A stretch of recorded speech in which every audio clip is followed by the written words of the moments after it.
Jason, I'm very interested in hearing your story about you and crypto. Cool, yeah. So I just kind of came across crypto just last year. What month? I started investing in stuff in December, like mid-December kind of a thing. I've been interested for a little while, like I heard of it, but I just didn't know much about it. And then mid-December, of course, fear of missing out, right? Like everybody else is doing stuff. What is this thing? Right. So I started to look into it. And for me, what caught my attention was seeing it as a potential investment opportunity, right? So and I know there's lots of other use cases and purposes and values to it. But for me, I could see that it's kind of the beginning stages of something, a wild, wild west of who knows what, right? Yeah. So I said, you know what? I'll play with this bubble till it bursts, and that's my viewpoint. And so I started off by trying to just understand what do you do with this stuff, like this cryptocurrency? How do you even put money into it? Set up a couple of online wallets, couldn't figure those out. And then I set up an account on one of the exchanges that would accept Canadian currency. I just did a Google search, crypto Canadian currency. And how many exchanges did you find that accepted Canadian dollars? I didn't find much. I found CoinSquare was the first one that I found. And I think I did find maybe 3, if I recall correct, something like that. And then I just looked and went, okay, well, what's going to be the easiest and the most efficient way to do this? And CoinSquare just was efficient for me. Not cheap. Their fee for transacting fiat currencies on and off, I think it was pretty high, but. Do they have like a fixed fee, or do they have a percentage-wise? I'm trying to remember now. I think it is a percentage, but I think it depends on what you're transacting with. Like if you send in, if you were to deposit some Bitcoin, I think it's a lot lower. But if you're transacting in Canadian currency, I want to say it's 5% or something like that. 5%? Yeah. That's high. Yeah, and I think it depends on how you're doing it too. Like if you're sending it as a money transfer, it's one amount. If it's an email transfer, you do email transfers? Yeah, the email transfer. That's what I did because it was. The email transferred to them, and the email transfer back. It was pretty fast, I guess, right? Or was it email? I'm trying to remember. I don't think it was. Gosh, I can't remember. No, it wasn't an email transfer. It was a wire transfer. Not wire, because wire you have to have a minimum amount or whatever. But whatever is the other version of a wire transfer that you can do smaller amounts with. Anyway, it's 5%. I think the email transfer would take longer or some weird thing. So, which doesn't make sense because when I do an email transfer to somebody, it's like practically instant. It's a few minutes and they receive it, right? So I don't know why. I guess it's just takes time on their end to do whatever, have office staff. So it was in December that you first started sending Canadian dollars over? Yeah, so in December, I funded my first account and I started doing some trading. And what I looked for, and what I still look for now, with trading is anything where the bid and the ask have a big margin, but also there's enough volume that I can actually buy and sell in that bid and ask. Because like initially I came across Dogecoin, right? Because never even heard of it. You haven't heard of Doge? No. Oh man. I have, but that fake coin, right? I pronounce it as Dogecoin. Dogecoin? Yeah. Okay. I don't know. I know about Dogecoin. Yeah. I just didn't recognize it when you say Dogecoin. Doge. Yeah. Okay. Yeah. I just came across it, and what attracted me to trading that was that it is so like each coin is so like tiny that it's like you can't. Basically, it is the penny stock of penny stocks. Do you know why it is like that? Because they creating billions and billions of it. They just it doesn't have a they never turn off the tap. It doesn't have a fixed supply. It has unlimited. But that's okay. It was never meant to be traded, really. Yeah, it was just meant as a joke. And then no, not a joke. It was just meant to be as a fun cryptocurrency that doesn't take itself so serious. Yeah. The community using Dogecoin, they funded a NASCAR racer that didn't have a team, and then we had how is that dog called? They call each other shipes. The little dog is like a Japanese. You know the type of dog that I'm talking about. Yeah. So they had that on the back of a NASCAR car. So you imagine you're racing and see this guy in front of you with this dog staring in your face. And then one of the other things I did together with the community, they got a Jamaican bobsleigh team at the Olympics or something like that. Right. Yeah. As if you know, just to have another Cool Runnings movie or something like that. I don't know the whole story. Yeah. But the community behind it is, it's really cool community. It's a fun, playful. Exactly. Yeah. And so they don't really like it when it takes off and suddenly everybody invades into their territory because they want to get rich of it. That kind of ruins communities a little bit. Oh yeah. But yeah, I have a little bit of Dogecoin. I think like 1,500 or 2,000 or something. Mm-hmm. So okay. Yeah. So but it has gone up while you were trading it, and now it's and I actually don't like it when it goes up. I actually want it to stay where it's at because... So you can buy more? No, I can just buy and sell it, right? So it's like at 0.000034 is the bid and 0.000035 is the ask. I can buy it at 3.4 and sell it at 3.5. Then buy a little bit more at 3.4 and sell that at 3.5. And I just between exchanges? Is that what you do? Staying on the same exchange, right? So if I buy, say, $100 worth at 0.00034, and then I sell that same, and let's say that, what would that give me? Say, I don't know, 3,000 coins, let's say. I sell that, and now I've got like $103, you know, and then I buy $103 worth. That might give me 3,000. Because you just going up and down 5% all the time, or what? Because there's a range there, and I just stay inside that range of the bid and the ask, right? So, because I basically that's what they call the spread. The spread, exactly, yeah. So, you know, I'm the market maker in that spread. And so I just find a place where there's a spread, and I just buy low and sell high. I don't know too much about trading, but that's cool. Yeah. I just figured it out by yourself. Oh yeah, I just saw that there's this spread here. Right. And I can, like, with Doji at the time, right, it was like 3.4, 3.5. It was like somewhere around there, and it couldn't get any tighter because it's such a tiny little coin. Right. It can't actually get tighter than that because it's already to like I think 8 decimal places or something like that. So I could just bid in this little weird thing. And so what other crypto have you liked to play around with when you were trading? So after I made a bit with that, and now I'm bidding more with amounts that I can't really trade fast enough in that amount, in that little with Doji. Have you ever thought about doing arbitrage?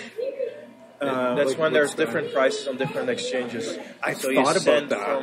It can be risky, and it needs, you know, if you can do it fast with a crypto that with both exchanges work, so you can have it really fast, and then it works. But when it gets stuck. For like, that can be I've thought about trying that. And arbitrage is what keeps the prices the same on exchanges, right? Mm-hmm. That's how, you know, because if there's a difference, then and then it goes, right? That's kind of how it works a little bit. At least with Forex, with foreign currency market, it's really big, and it kind of balances itself out by this arbitrage thing where, I've thought about doing that. The one challenge that I had with arbitraging is that transacting between exchanges, you're then going to have a transaction fee from one exchange to the other, right? And that only works when you have one of the fee is lower than the percentage of the gain that you can make that. And I definitely have to know that I'm going to be able to, I'm going to be able to buy at a price and be able to make that transaction and transfer it and sell it at a price that is worth it. And it's sometimes hard because sometimes you get in on something and you can't sell it. Fluctuation, I think, for arbitrage. Arbitrage needs to be, you need to have kind of predictable going up and down. I do arbitrage within an exchange now, which sounds a little weird, but so the one exchange I've done things on CoinSquare, Poloniex. I haven't really done much on Poloniex lately because it moves too fast, and I don't know. I can't. That's all Bitfinex and Tether. They run. There's a couple of exchanges that run completely on fake US dollars. And it's just because of how it moves, and I can't keep up with it, so I can't really. And the spreads are really tight.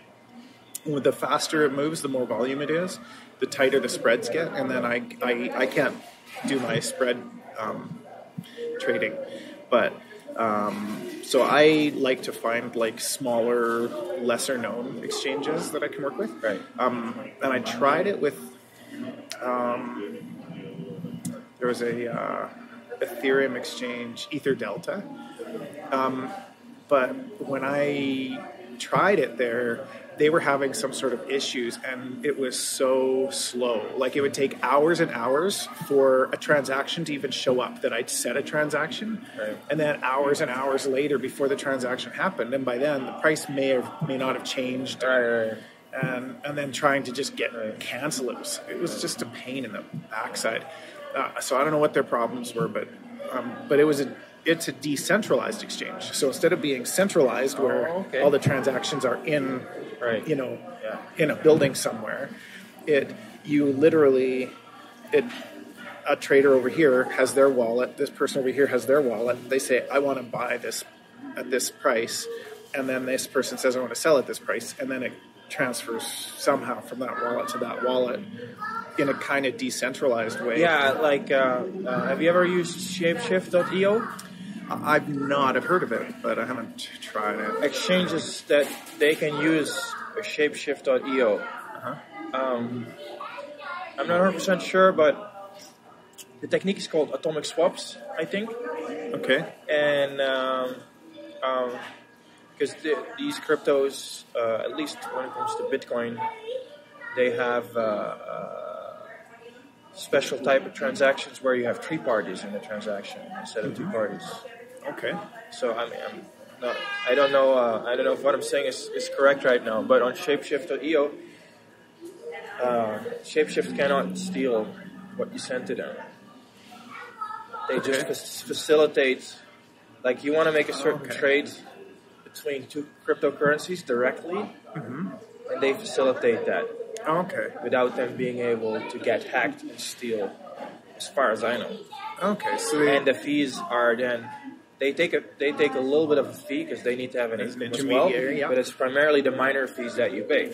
So when you do it with Ethereum or with Bitcoin Cash, and now with Bitcoin as well, because the mempool is empty and those transactions are 200,000 a day. So that's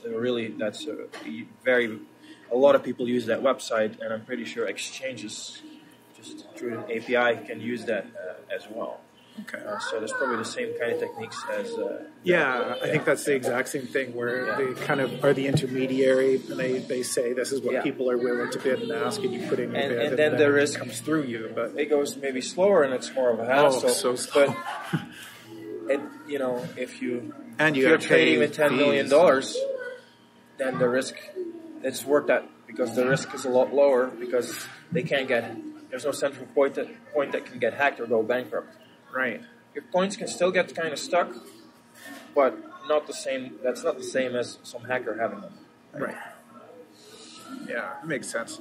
Yeah, one thing I didn't like with that Ether Delta was that I was paying Ethereum fees and gas fees every time I did a trade. Yeah, well, you have to pay. The miners have to be paid. They do have to be paid. Yeah. Something that I don't understand, and maybe you can clarify it for me. So, if I'm making an Ethereum transaction, if I don't pay enough, then that transaction dies. It just dies, and I have to redo the transaction.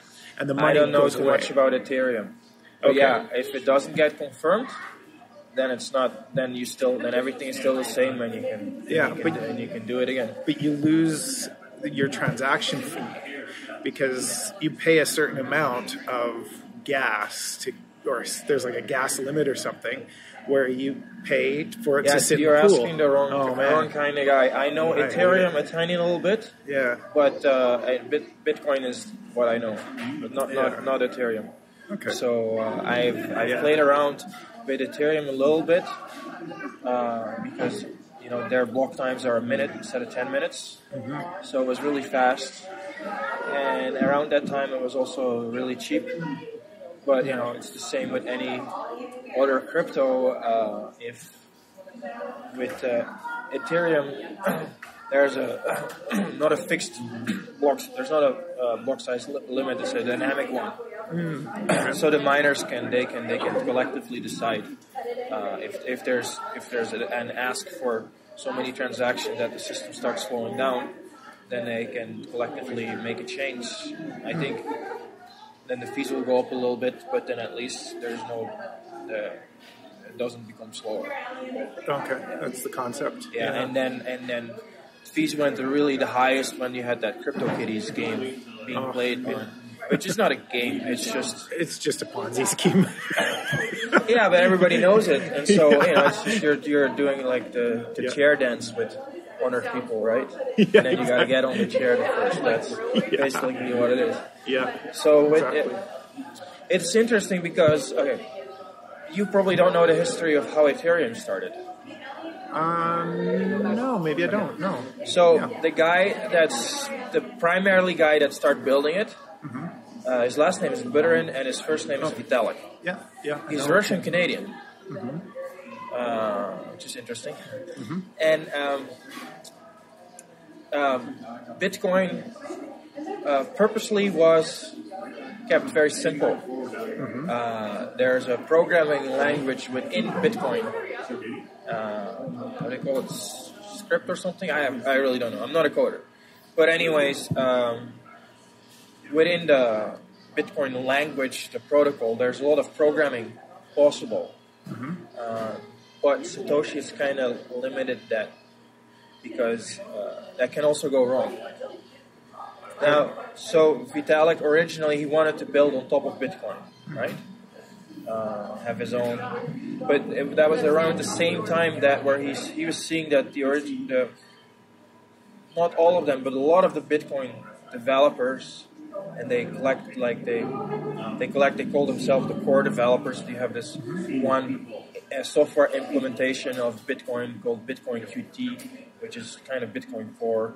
That's how it's called. It's just a name, and then the people that develop on that, they call themselves Bitcoin Core developers. They were very hostile towards a lot, and Vitalik had to take a gamble. The protocol needed to be reliable and stay kind of the same, or if they would change something on his base layer, whatever he's trying to build would stop working. Okay. And he didn't feel safe enough to try that, because at the same time there was some drama going on, and there was some bad stuff, some bullying, and it's a long story. So that's why he started his own separate network. And then, so Ethereum is kind of like one global computer. Mm-hmm. And for your program to be executed on this, if you're a programmer, you need some gas and some Ethereum. But then the cool thing is, in theory, you could have a computer program within the Ethereum network start making Ethereum, and then it has more resources. And then, that's kind of... And with Bitcoin, technically that is possible. But I like the fact, not everybody likes this, but I like the fact that we have these two separate things now. So I want for me, I want Bitcoin Cash to focus on being a currency, being a payment system, being a money, you know, making people at PayPal cry, you know, and becoming that currency of the internet first. Yep. And Ethereum is, have all the smart contracts with Ethereum. I don't mind, because then at least when Ethereum is more powerful, but also more complex, so there's more risk that it goes wrong. Right. And it has gone wrong a couple of times, and they fixed that in a very good way. Developers there, they don't have, the Bitcoin core developers, they worship the code. Code is God. If something goes horribly wrong and we have to fix the code, no, we're going to go the code full, you know? So in Ethereum, when you had the DOA, you must have heard about that distributed anonymous organization? Distributed, I don't know, what does the O stand for? Autonomous? I don't know. Yeah. Anyway, it's a way of fundraising. Okay. And when it was programmed into Ethereum, there was an error made, and some hacker exploited that. There's no error there's no bug in Ethereum itself, but within Ethereum, that DOA, there was some kind of bug there that got exploited, and then it split. Yes. How are we going to just allow this hacker to do this? This was when Ethereum was still young, or maybe we'll make changes to the software and do what he has done. Yeah. So they hard forked it, right? Yes, they hard forked it, and then you have Ethereum Classic, because of course people were like, well, you can't do that. You can't, you have these rules and these laws, and now you're undoing them yourself. But you totally can. Because it just depends on who you want serving who.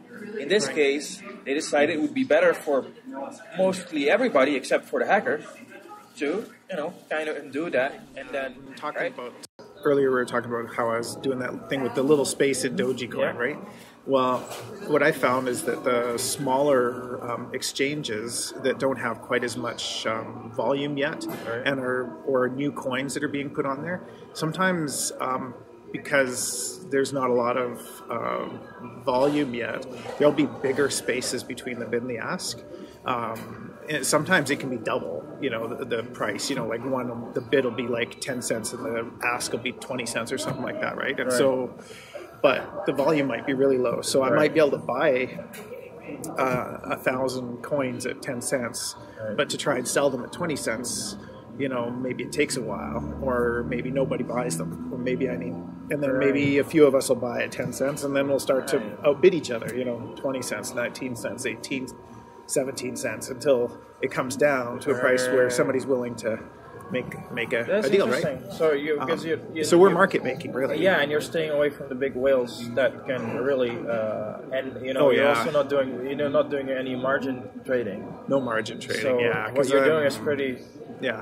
Yeah, the penny stocks of the penny stock. That's interesting. That's an interesting concept of doing it that way. Yeah. But I've noticed something really weird though, that sometimes when trading, I notice weird trades, weird things happening. Well, there's bots all over. There's bots all over the place. It's the same with stock markets as well. But now most of the time the bots, I know I'm competing with them. When I see a bot, I know I'm competing with it, and I just get out. I'm like, I'm not trading this currency anymore, because it's. If you find a flawed one though, you can.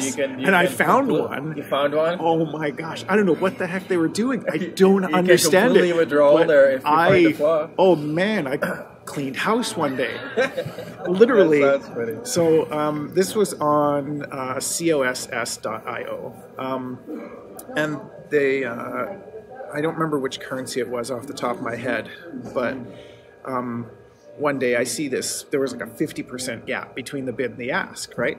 So I put in a bid, figuring that maybe there's not a lot of volume on it. But immediately, almost immediately, I ended up buying, I think it was 1,663.47 coins or something like that. I was like, it's a weird number or whatever. That's great, cool. So I go to sell it. And almost immediately I sold it at a 50% profit. I was like, cool. So I set another buy.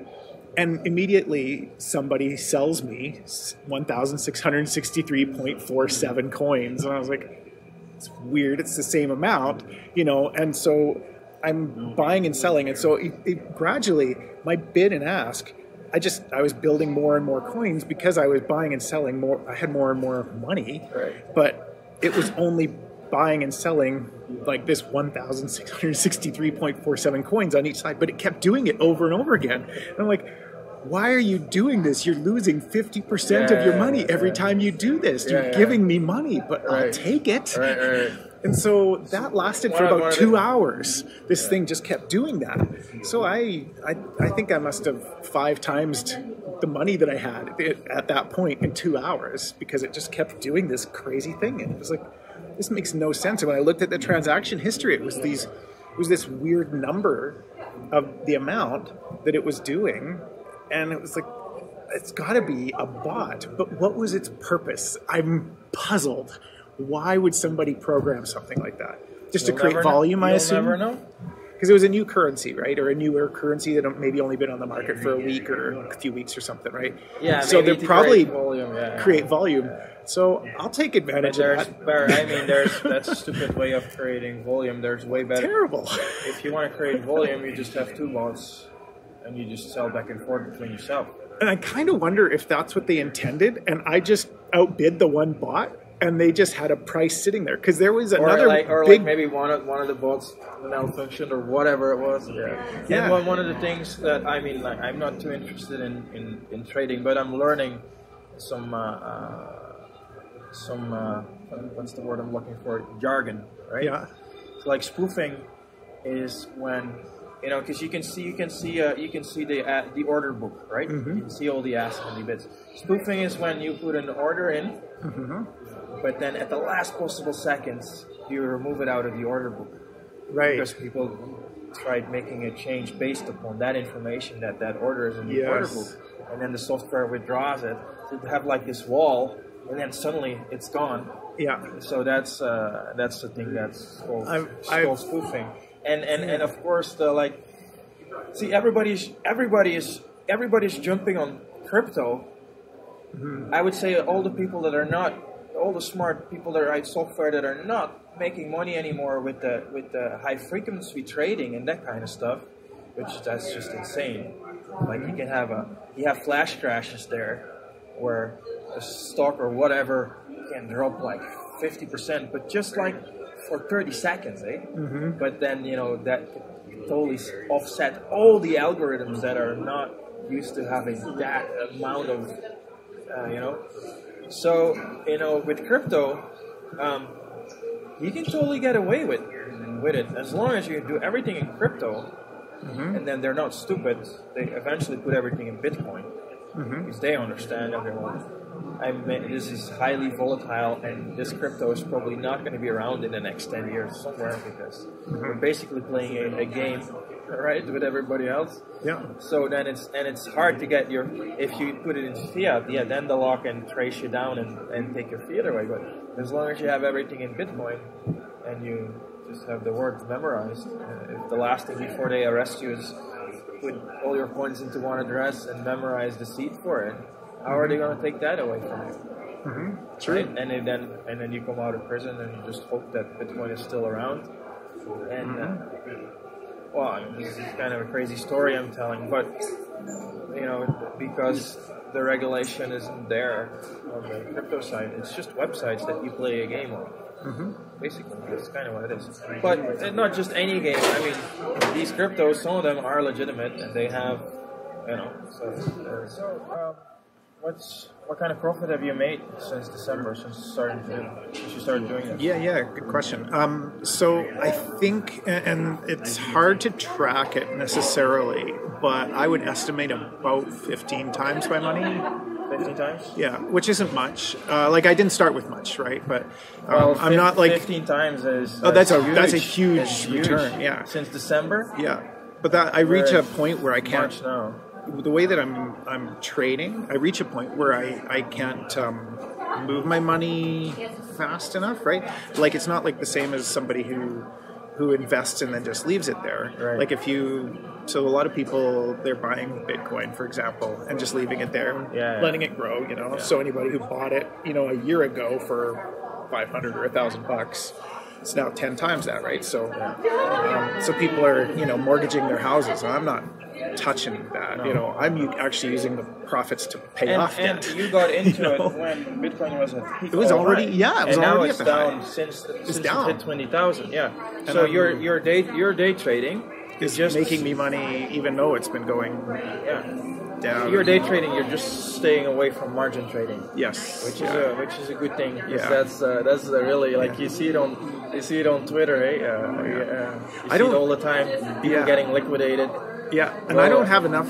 I actually, at the point I'm at, I couldn't handle increasing the amount of funds that I had. So margin trading doesn't make sense for me because I'm dealing with small currencies, like mostly newer currencies that are really fluctuating. Can't even do margin trade on them. Like, yeah, that's true. You'd have to find. There's only a couple exchanges that allow you to do margin trading, and they only have like the top 20 or the top 50 or whatever currencies, kind of thing. Yeah. But yeah, I find that, like, because of what I'm trading in, there isn't enough volume. Like, so if I'm trading, if I have enough to, say, buy 1,000 coins, it might be $500 or something worth or something. If I try to trade $500 worth, well, maybe everybody else that's buying and selling on that coin are only trading $50 worth. So it's going to take a long time for me to actually be able to chew through $500 worth of volume and actually turn it around into something. So if I was on margin and trying to trade 10 times my money or something, I'd never be able to. I would be stuck in trades and always having to move that around. Right. And that's what I find sometimes is if I have too big of an amount for the volume of that currency, I can't really do much with it because I can set a bid, but I won't actually be able to buy that amount or sell that amount. Imagine if in a reasonable time. So much funds that you can totally, when there's low volume, you can totally be in control of, right? Because I started that one currency that I talked about where I made that 50%, like there was that 50% range, and I was buying and selling against some bot or something. Right. I was like, I actually have enough currency here that I could actually start to be that market spoofer guy, and like put like a huge amount on the bid and the ask to do that properly. Well, to do it properly, but to do it manually is. But short term, I could kind of push things around a little bit. It was kind of interesting because nobody can beat me, right? And that's the classic thing is you start buying, and you're buying enough that the price is going up, right? At the same time, you're spamming everybody. Oh, look at this staking up. Right? I don't want to do it. But anyway, that's what I know. I'm not saying that you should do it. I'm saying that's what the immoral doing. That's the pump and dump, right? You don't even need software for that. Software just helps, right? Yeah. If you automate all of that, you can do it automatically, right? You can just have a little bot that buys this with your and then sends all these tweets out and send out these emails and makes all these posts, blah blah blah blah blah. And then other people, you're trying to get other people to then, instead of you raising it or buying now, they raise it, and then you sell all of them. And go, boom. Yeah. All right, and then that's classic penny stock. Yeah. Tactics, right? That's classic. It works the same here. It's just so much more flexibility with crypto because of the unregulated nature of it. Crypto is. My straight up personal opinion is that it's so full of scams and garbage right now. It's just I like the concept and I like the original intention, and I'd love to see the success of cryptocurrency for its original intentions, for being able to have fast, cheap transactions where you could send money around the world instantly, and permissionless, decentralized. I like all the reasonings behind it. The problem is that now there's so many of these small currencies it's like the .com boom where people were making websites for nothing and getting millions and millions of dollars for investments. That's the initial coin offerings. Exactly. Because you're putting money in an ID. There's no implementation or anything yet. It's just tokens. Yeah. It's exactly like the .com bubble. Totally. So, okay, out of the .com bubble, Facebook, Google, Amazon, lots of companies. Yeah. However, there's a big difference between the .com bubble and crypto. At least on the .com bubble, there were more businesses around that had something of value, even if it was just a chair or a building, right? That if they go bankrupt, they would sell the chair. And they would sell the chair. Yeah, the shareholders would share the price of the chair. And there's, there's ICO generators now, eh? You generate a white paper that's completely bullshit. It just has to look like there's this white. It's just people are looking like, okay, what are these things that people think make a crypto genuine or make an ICO genuine, and then just fake each one of them. Send them out. I get so many emails now, and I don't know how they got my email address because I try to keep that separate. I get so many emails that are either trying to fool me into logging into blockchain.info, but it's not blockchain.info, right? Yeah. I don't even have an account there, or this other website. It's always the same. They are pretending to be from this one URL, and then I go over the actual link, and then you see a completely different URL there, and they just try to build a fake website to get your credentials or whatever it is. On Twitter, what they do, they make an account as if they were Bill Gates, and then they're like, oh, Bill Gates, I'm going in crypto now, I'm distributing some coins, send me half of a Ethereum coin to this address so I know your address, and then I'll instantly send you 50 back. Right. So, and then of course, there's other bots that then go like, oh, I just did this, I got 50 coins, and then maybe they'll get 1 or 2 or 3. Yeah. Probably just 1 or not even anybody, So, it's kind of annoying. Oh, I know. I'm, one thing that I haven't wrapped my brain around, but from what I see, it's a big problem with crypto, is that when we look at it and we try to, because the model that we had prior to crypto that was similar was stock markets, the stock world. That's compared to what we've got with all these ICOs, right? So with stocks, right, if they liquidated, the chair was attached, right? It was like you knew that no matter how far it went down. Holder, so you're holding a share of the chair. You hold a share of the chair that this company bought at some point with the money you put in, right? Yeah. So you know that you're going to get, a piece of that chair. Yeah. The problem with cryptocurrency is I don't see that these are like stocks. I don't see that coin or that token is actually attached to a chair. It isn't. It isn't. It's not attached at all. There's no rule. There's no agreement. There's no law either. As long as anything done in just the coins on the network and not in US dollars, then what laws are you gonna ask to come and save the day for you, right? Exactly. There's nothing. So if let's say Dogecoin. Dogecoin is a wrong example. You have to go to Ethereum and have the tokens on the Ethereum network. Those are the ICOs. But I'm going to use this as an example, just because as the best example I've got. Right. So Dogecoin right now owns a race car. Okay. They have a race car somewhere in a garage somewhere that they raced on a track, and it was really cool, right? Now, if this was a normal stock and they went bankrupt, I would get a piece of that race car at the end because I own a certain amount of Dogecoin. I would get that percentage of that race car's value as a stockholder. But as it is right now, if Dogecoin was to suddenly say, you know what, we're out, we're done, whatever, I don't know how that would happen. Let's say it goes down to 0. I don't know.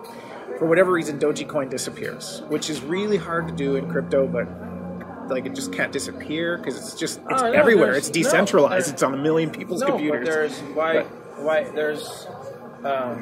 to interrupt your story. Yes, First please. of all, with Dogecoin, that was just, I know you're making an example, but it's just crowdfunded, right? They just crowdfunded, it's just gifts that they gave to the racer so he could race. It's not that they own the team or anything. Oh, okay. And then with crypto, a cryptocurrency is, you can only send Dogecoin around as long as there's a network of computers that are mining it, if it's a genuine cryptocurrency. So if it has no value, then who's still going to mine it? Right. So there is hundreds of coins that are not around anymore. Thousands, you don't hear about them because nobody's mining. Yeah, there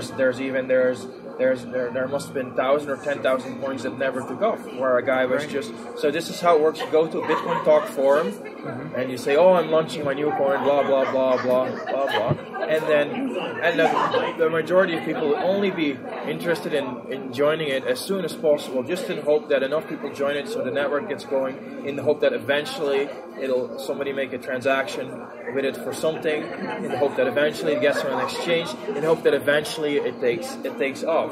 Yeah. But not all of them go that entire route. Right. Some are so badly programmed that they don't even work or anything. So you don't hear about the 10 million coins that didn't even make it. No, exactly. So a coin can disappear I guess it can, on an exchange when it has zero volume anymore, or when the network just completely stops working. You might even still buy it on an exchange and then not be able to send it anymore because there's no network anymore. There's no network. Yeah, right? Yeah, makes sense. So so when a coin disappears, let's say Doji owned a race car. Somebody bought it. Right. That one of the creators of Doji or whatever. Then if the coin disappears, I can't go to the creators of that coin and say, "Hey, can I get this percentage of that race car?"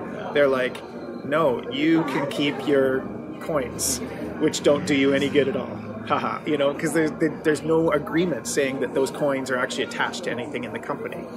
There's not really creators of coins that much. There's people that come up with the ID. Everybody that starts running it together on a network is part of its creation. Yeah. And so, like, for instance, with Dogecoin, the original guy that kind of started it has nothing to do with it anymore. Yeah, that's true. At one point, so somebody took over. Anybody can take over if you write software, and if enough miners implement that software, then that's the thing. There's no owners. Yeah. So one of the things with cryptocurrency that I like, right? There's some things that I think could be really valuable, right? Where, like right now in Canada, I can send through my bank, I can send an email transfer to somebody, and with my particular bank, it doesn't cost me anything. I don't have a fee, so that's really nice. But a lot of banks still Simply. Okay. Yes. I'm paying when I do that with TD. I'm not sure. I think so. Yeah, you're probably paying like $1 or something like that for an email transaction, and probably. I think over a certain value, I pay $1 or something. Oh yeah, probably yeah. So I'm lucky. Because Simply was what came from President's Choice Financial. Then it just became Simply a few months back. So just got, I don't know. I'm with them as well, names. But I don't have the ATM machine anymore. They took that away from Superstores. So. Right. Yeah. So I do everything online, or you can use CIBC bank machines with them. Okay. So that's nice. So it's on the CIBC network. But anyway, crypto. So I like that within Canada I can do that, but. That's through Interac, and Interac is only in Canada. Right. It's not in the United States. Right. It's not in other places in the world. It costs a lot of money to go across the border, right? As soon as I want to send it across the border, if I want to send it to an aunt or a cousin or family or whatever, and we're a worldwide society now. Yeah. So people move here, they immigrate here from different places, and to send money back home. Just imagine how easier trading becomes when that all goes so incredibly frictionless across borders, right? Yes. Fast, almost, Yeah, I'd love to see that. And that's kind of what we are seeing a bit of with cryptocurrency is that borderless transaction. I think that's really cool. And the one thing that I think is a good concept with crypto, but I don't think we're there yet, is the idea of low transaction fees or no transaction fees. Because theoretically, if it was 100% electronic, there wouldn't need to be a transaction fee. You'd just be paying for, some equipment and and the electricity basically is what they would have as costs to pay for a transaction fee. But because we have miners in the system, there has to be some sort of a fee in order for them to So no transaction fees. That would only be possible when you have a crypto that does not have a fixed supply. and then it's not, and then it's going to be more inflationary instead of deflationary. Right. So to me, it's a good thing that there are fees. It just the fee needs to be low enough that anybody can use it, that it has benefits over other systems. Otherwise, because that's what people are going to. I don't care how secure Bitcoin is. If I can't afford to send a transaction with it, what does it matter to me? I don't have the money. That's the end of the story. I can, I can dream as much as I want to. It will cost me $5 or $10 to send $100 to somebody. Why would I ever want to do that? That's ridiculous. Exactly. And we started to see that this past December. Yeah, with Bitcoin went way up. I think $35 a transaction or something like that. Which brings us to Bitcoin Cash. So now, and I don't know much about how Bitcoin Cash transaction fees work, or what's going to be the improvement there. So maybe you can enlighten me a little on that. Yeah. So you have this network, this Bitcoin network. The community for a long time wanted to fork because there was a disagreement, right? Eventually, there was some French coder that just wrote the software, and it's like, they tried doing it before. We tried to fork off before, like 4 years ago. The new nodes that came on the network, they were bullied off the network. They were like DDoS. It was pretty violent. So we forked off, and then 10% of the hash power of the network, the hash rate, went with Bitcoin Cash. Okay. So, and now they found their balance. So 90, and I'm not saying that you have 10% miners mine Bitcoin Cash. I'm saying that within 100 of their mining equipment they have 10 on Bitcoin Cash and 100 on, and that's not even correct. They're mining what at that time is the most, gives them the most money, and then they flip in between because of how Bitcoin Cash is a little different from Bitcoin Core. The proper terminology to use would be best if you talk with other people about this, is to say Bitcoin-BTC and Bitcoin-BCH. That kind of works the best. I'm going to try to do it as well.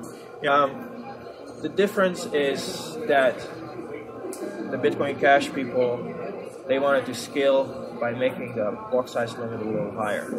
Every 10 minutes, all the transactions are put in a block by the miner that gets lucky, finds the lucky number. But there can only be 1 megabyte of transactions in one block every 10 minutes. So with Bitcoin BTC, what we have seen is that when it hits 400,000 transactions per day, those blocks are full. If the blocks are full, that means some people have to wait until there's space in the block. What are the miners going to do with the free transactions? Because you can always try sending a transaction without a fee onto the network. If a miner is willing to mine it, it will get confirmed. It's not a good idea because you want to get used to the fact that you're paying these miners to secure your transaction, So that's why the fees went up, because you get a fee war, right? If all the people together that make a transaction that want it in that 10-minute block, if they're all paying $10 for it, you'd have to pay at least $10 for it if you want to make the 10-minute block. So then Bitcoin-BTC became completely unreliable. You had no idea because you don't control other people's fees. So you put your transaction out. Let's say you put a $1 fee on a transaction, and now now suddenly something happens, and there's more and more people putting $2, $3, $4. You're waiting. If your transaction isn't confirmed in a block over 2 weeks' time, then mempools start dropping you out. So then you have to redo the transaction. So it becomes unreliable. So that Bitcoin Cash, Bitcoin-BCH, they wanted to scale by just allowing those blocks to be a little bigger for now. And then there's a whole bunch of arguments to both camps, and that's a long story. But to me, if you read Satoshi's white paper, and then you compare what you read to Bitcoin-BTC and Bitcoin-BCH, you will find more of Satoshi's original vision and idea in Bitcoin-BCH. And then there's people that will say, oh yeah, well Satoshi, who is that guy? I mean, he just wrote it, but the world is different now, we don't. And, that's the thing. I'm not interested in whatever you want to do with the, it was the original vision, the original idea, at the core of it, how to sell it to other people. Why would other people use it? It's really fast. It's secure enough. it's secure enough. It doesn't need to be infinitely secure. It just needs to be a little more secure than fiat. And it's way more secure than fiat because of how it works. You can't undo the transactions. It's like with fiat, sometimes that's a good thing, because if your stuff gets stolen, you want the transaction to be reversed so you get your money back. Or there's problems that you don't have it fiat, you will have it Bitcoin, right? It's not. There's always there's give and take. Yeah, there's give and take. Yeah. But if how could Bitcoin ever go worldwide if the network is unreliable at times, and when it becomes unreliable, a lot of people cannot afford to use it anymore? Well, how are you gonna how would that work in a supermarket? Yeah, I just hope that that day there's not so many people that make a transaction, so it'd have to be like, it just doesn't work if you ask me. So that's why I went with Bitcoin-BCH, and within Bitcoin-BCH, then I discovered that there was a strong community there, like-minded people that didn't like the censorship and all the bullying tactics that went on with the other camp. And that is kind of what draws people into that community. It's a nice community, just like Dogecoin. There's tipping going around, there's good ideas. I mean, people do their best to get the atmosphere properly, treat people with respect. There's not as much, there's some moderation, but not as much censorship as in the other camp. And it works. It's just small. It does about 20,000 transactions per day right now. But it's not about transactions per day per se. It's about what are those being used for. I make some music now and I get paid in Bitcoin Cash. Well, that's the start of what I wanted. In 2011, I couldn't have that. It just wasn't there yet. And now we're mature enough and the system's big enough that are seeing the beginning of that. Yeah. So that can really grow. And what would like for how would you use Bitcoin Cash if it became bigger here in society? Like what would be your use case for it? Well, I'd use it wherever, right? I would, if I could, phone or? Yeah, if I could just go to, like, we're at Dairy Queen today, right? If I could just pay for that with Bitcoin Cash and not have to worry about the transaction fees, like, because if I use a debit card here, right, or a MasterCard or whatever, Dairy Queen is going to pay a 35-cent fee, or they'll pay something like that. They probably pay 35 cents to MasterCard for every transaction. That's benefits that they would have. So that's a benefit they get, which it overall benefits society. Yes, because they could lower their price. Bit, yeah. Exactly. They can pay their staff more. They can do things like that. But at the same time, now they're going to have to invest in security. Or they'd still have to trust another bank to do and the problem is that when you hack a bank, if the bank has the good contacts, just call around and do the transaction. And when when there's a Bitcoin bank, they get hacked. That's the end of the story. The coins are gone. But that's like a Bitcoin exchange can get hacked, right? Because that's centralizing something typically, right? But I think. No, but the idea of somebody hacking Dairy Queen's Bitcoin wallet, they could, but they'd have to find the wallet address, then they'd have to figure out the codes. That's the whole point, is that it's really more difficult to get their hands on, right? Well, in the case of Dairy Queen, they would, that wouldn't be hard to figure out. Hey, you just go to the, I'm just saying that in the conversation, in the getting excited about Bitcoin Cash, we also have to be a little critical and a little skeptical, and also think about all the possible ways that it's worse than because it's not 100% better than. There's a trade-off everywhere. Oh, totally, right? Yeah. So I'm just saying they might save then a lot of money, but they'll have to need a secure system, and also like. One of their employees stealing money from the register of one of their employees, figuring out one of the private keys. Yeah. In that other scenario, he can get away with that a lot better than right?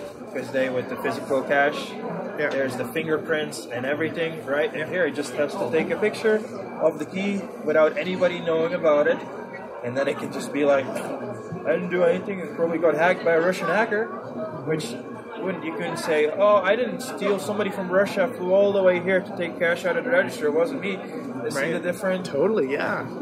So, yeah, there's another questionable side of it, right? Yeah. So, yeah, I think that cryptocurrency has still a lot of growing up to do. I think there's a lot of changes, and I don't know if even I don't know if even BCH will be the one that will survive, right? Yeah. Who knows what it'll be? Exactly. Yeah. I think there will be a lot of what's around right now will be gone in 5 years. If there's one that's going to become the currency of the internet, it'll only be one. They will compete against. Yeah, there will be some followers that'll be mediocre, but there will be eventually, a bigger one. Eventually, like Google. In this system, it's always going to be more efficient and better to just have one. I mean, I don't know that 100% sure. I think that's the case. Yeah. Because if you work with two separate systems, then on every website people have to support the two of them, right? Yeah. So logically speaking, it should involve they're becoming less and less and less crypto, and they can be used for other cases, but it is cryptocurrency, right? Mm-hmm. There are so many that are called cryptocurrency that are not even wanting to be currency. They need a better name. Yeah, they're token. Only call the ones that want to be currency, call them currency. Yeah. Those tokens on Ethereum, and Ethereum itself is not currency. It's not trying to be currency. Yeah. Don't call it a cryptocurrency. Yeah. Bitcoin was another word for digital currency, right? So figure out a different word for it. I see any crypto that tries to be a currency, I call that Bitcoin. All of it. Because it all came from the same, it's just like evolution a little bit, and survival of the fittest. So I see all of them together, the ones that actually, like Monero and stuff, that are being used as a currency. Yeah. So, and I see Ethereum completely separate from that. Ethereum is most definitely going to be around for a long time. Yeah. Absolutely. And all the other cryptos, they splintered into so much, basically because Bitcoin started screwing up. Yeah. That's why people saw this opportunity. After they saw that Bitcoin Cash successfully forked, there were like 100 attempts of forking, which they were actually on some of the exchanges. Oh yeah. Most definitely not gonna make it, as far as I know. No.